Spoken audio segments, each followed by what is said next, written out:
the criminal justice system, the people, Pimps, addicts, thieves, bums, winos, girls who can't keep an address, and men who don't care. are represented by two separate yet equally important groups. A cop, a flatfoot, a bull, a dick, John Law. You're the fuzz, the heat, you're poison, you're trouble, you're bad news. These are their stories.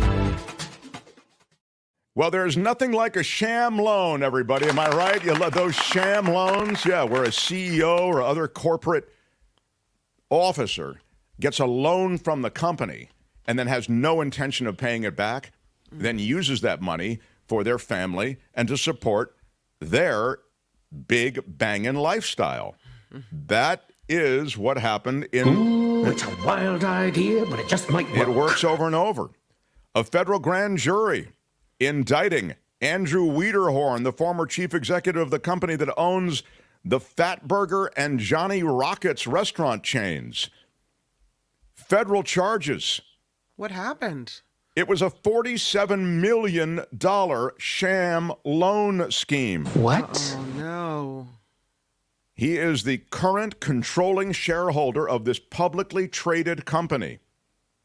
He's accused of concealing millions of dollars in reportable compensation and taxable income, of course, from that's when the IRS gets interested, and evading payments of millions in taxes. The company money that he took was categorized as shareholder loans. It was dispersed to Wiederhorn and his family for, quote, their personal benefit. They spent some of that money on private jet travel, vacations, a $500,000 Rolls-Royce Phantom, plus other luxury automobiles. Because when the Phantom is in use, you need other luxury automobiles to drive, if your wife has the Phantom. Also jewelry and a piano. One of those high-end pianos. Sure. Not a little electric piano, okay? According to the indictment, Wiederhorn had no intention of repaying these sham loans. Instead, he had every intention of spending the money and using it as his personal slush fund. Didn't he make enough? What was his CEO pay per year? Yeah, but why use that when you can use other money? You know? But he also... the wide variety of felony counts against this guy, wire fraud, obstruction of the IRS investigation, tax evasion, false statements. I mean, he was doctoring up books, or the company was, at his behest. And he did step down as CEO. He talked about the fact that he wanted to eliminate the distraction. This is after the indictment, or after the probe. He's just been indicted now. That's why I'm giving you the story. But you're right. I mean, here's a company that he didn't need to, you'd think, wouldn't need to siphon money off of. No. He had a net worth of about $140 million.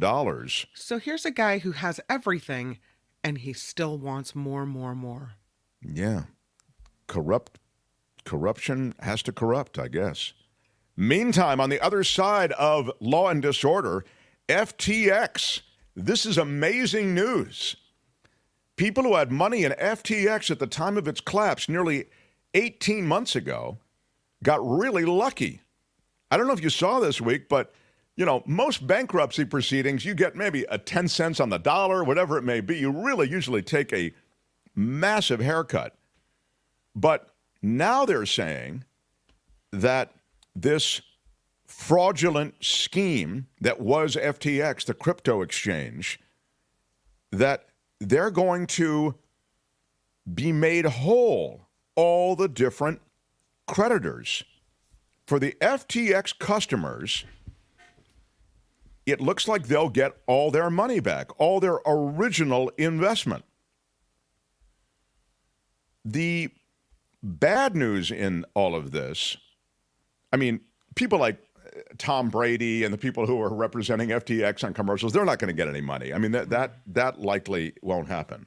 But the asset recovery associated with FTX to reimburse those who actually put their money in, that seems to have been successful. They say 98% of FTX creditors should receive 118% of the amount of their claims. Wow. They managed to track down all of FTX's crypto and other holdings and hired an investment manager to sell them.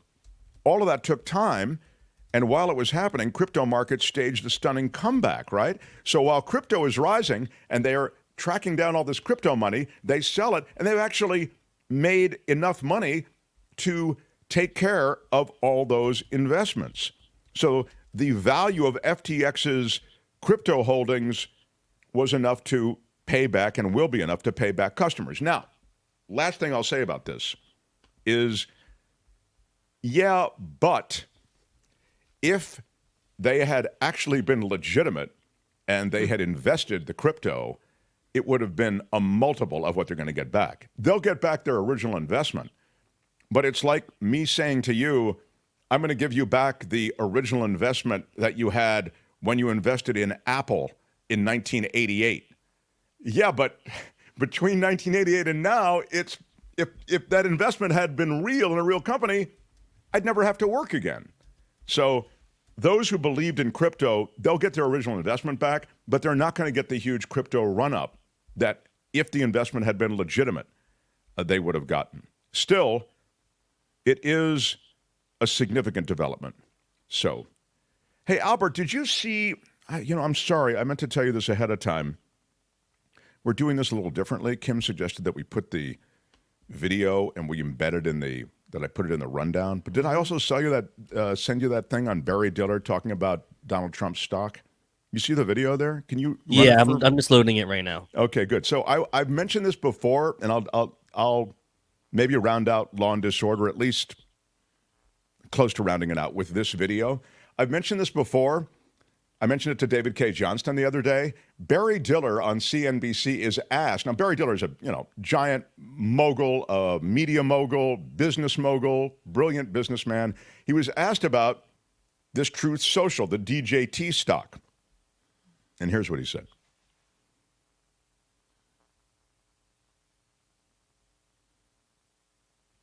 Well, Added yes it to or the no? stage. Yeah, I pressed play and I didn't. Let me rewind this a little bit. Here it comes.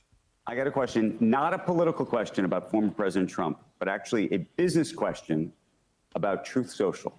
You've seen this stock on the move in this, I'll call it remarkable, maybe even crazy way. Just say two words: GameStop. GameStop.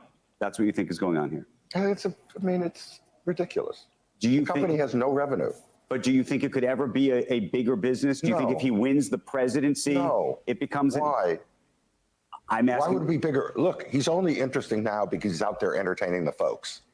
I hope if he does get elected, he just plays golf for 4 years. But so, do you think that all of the investors in this are getting scammed? Do you think they think this is a transference of wealth from one side to the other, and that's the goal? What do you think is happening? I think they're dopes. I mean, who would buy a company that literally has, I think, what does it have?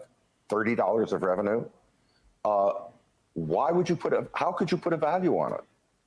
They're buying it for other reasons, just like they bought theaters when there was no theater business, or they bought GameStop or whatever. It's stupid. It's stupid stuff. It was 1,000 times revenue, I think.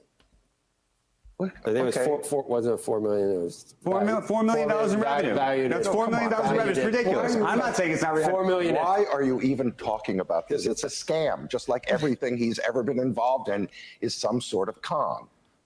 Thank you. That's all I wanted to. He is a brilliant businessman, and I will give Barry Diller credit in that moment. Wow. I mean, he used the word scam. Yeah. So that as well. And before I get to Kim's news, I do want to acknowledge in Law and Disorder the resignation of Miss USA. I mean, to me, it was a big deal. What? I think Kim, to be fair, did you report on it? I thought you did touch on it. Yeah. But her resignation letter accuses the Miss USA organization of a toxic work culture, Kim. Mm-hmm. In fact, she says there is a toxic work environment within the Miss USA organization that at best is poor management and at worst is bullying and harassment. Yeah. Noela Voigt wrote, this started soon after winning the title of Miss USA 2023. She relinquished her crown this week, citing her mental health. 2 days later, Miss Teen USA. Yeah. Uma Sofia Srivastava, 17, announced that she was also stepping down. There they are, both of them. She said that her personal values no longer fully align with the direction of the organization.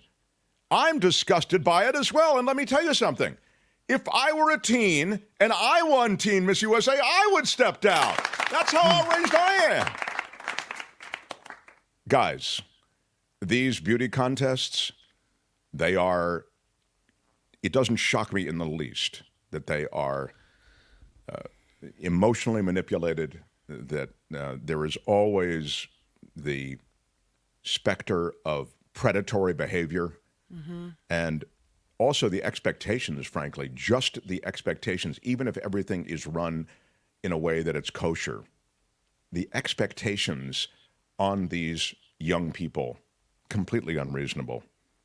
So I'm not surprised, I guess is what I would say. And Miss Hawaii, for those who, keep the cork board updated with the latest Miss USA, she is taking over after this resignation. Savannah Gankowitz named Miss USA. And that, my friends, is Law and Disorder. Tune in again next time for more Law and Disorder on The Mark Thompson Show. All right, that's it. Let's roll. Hey, let's be careful out there. Hi, it's Mark, and I thought that was great. Hit the notification bell. You'll know whenever there's a new video being dropped, and please subscribe to our channel to help us save the universe.